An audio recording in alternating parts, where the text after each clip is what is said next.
मुख्यमंत्री देवेंद्र फडणवीस 20 जानेवारीला दावोस दौऱ्यावर जाणार। 2018 नंतर मुख्यमंत्री फडणवीस प्रथमच दावोस दौऱ्यावर जाणार। 26 जानेवारीपूर्वी पालकमंत्र्यांच्या नावांची घोषणा होणार। चंद्रशेखर बावनकुळेंची माहिती, कुणाला कोणत्या जिल्ह्यांचं पालकमंत्री पद मिळणार हे पाहणं महत्त्वाचं ठरणार। आजपासून 2 दिवस राष्ट्रवादीचं शिर्डीत अधिवेशनात भुजबळ उपस्थित राहण्याची शक्यता कमीच, तर मंत्री धनंजय मुंडे अधिवेशनाला उपस्थित राहणार असल्याची सूत्रांची माहिती।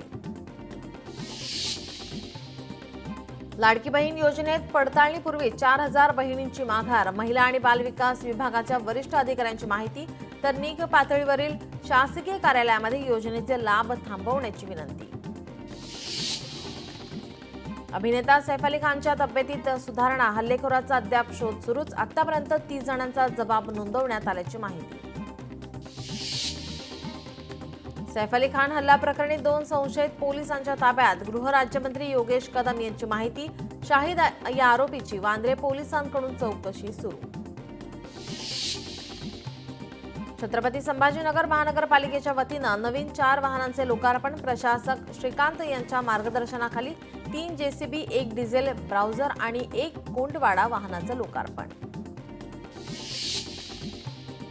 छत्रपती संभाजीनगरात पोलिसांच्या वतीनं रस्ता सुरक्षा अभियानांतर्गत जनजागृती बाईक रॅलीचं आयोजन। रॅलीतून नागरिकांना केलं हेल्मेट वापरण्याचं आवाहन।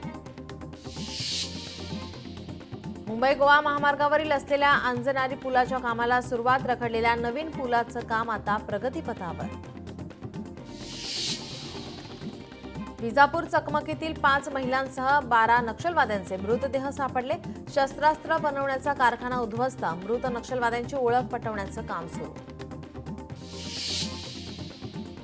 उल्हासनगरच्या बाजारात महिला चोरांची दहशत। खरेदीच्या नावाने दुकानात घुसून कपड्यांची चोरी।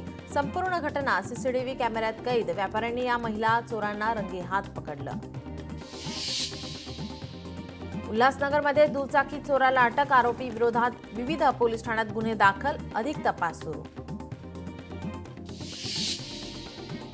कोल्हापुरातल्या कोठी तीर्थ तलाव येथे चोरी करणाऱ्याला अटक। सोन्याच्या चेनसह 1,40,000चा मुद्देमाल राजारामपुरी पोलिसांनी केला जप्त। लोकशाही मराठी ऐका, पहा, जागरूक रहा।